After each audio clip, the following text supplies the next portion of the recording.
Music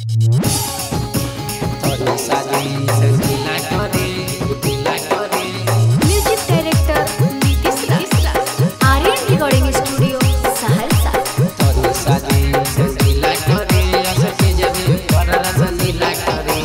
नाचे नैली सहरसा के जिला के यादव जी से मिला करे। नाचे नैली सहरसा के जिला के यादव जी से मिला करे।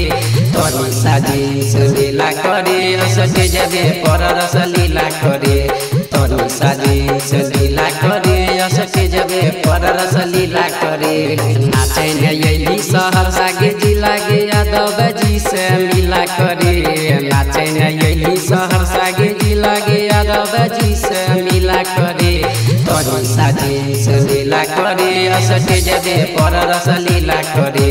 तोरी साजी से लीला करे सके जबे पर रस लीला करे।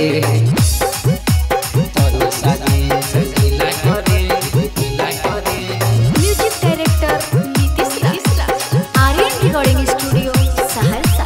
तोरी साजी से लीला करे सके जबे पर रस लीला करे। हे गई ढोरी के चीज के खोल के दिखाई दे। यादव छौरा के मन पगलाई दे। यादव छौरा के मन पगलाई। हे गई ढोरी के चीज के खोल के दिखाई दे। यादव छौरा के मन पगलाई दे। मन पगलाई दे। नाचे नैली सहरसा के जिला पसीना से देहिया गीला करे। नाचे नैली सहरसा के जिला पसीना से देहिया गीला करे। तोरी साजी से लीला करे सके जबे पर रस लीला करे। तोरी साजी से लीला करे सके जबे पर रस लीला करे।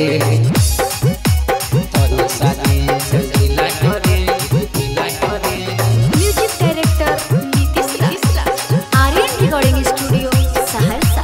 तोरी साजी से लीला करे सके जबे पर रस लीला करे। गई धीरे धीरे तू कमर लचकाई दे। यादव छौरा के मन पगलाई दे। यादव छौरा के मन पगलाई दे। धीरे धीरे तू कमर लचकाई दे। यादव छौरा के मन पगलाई दे। मन पगलाई दे। लगे गे यादव के पंजा में लाके तू गे छौरी हिला करे।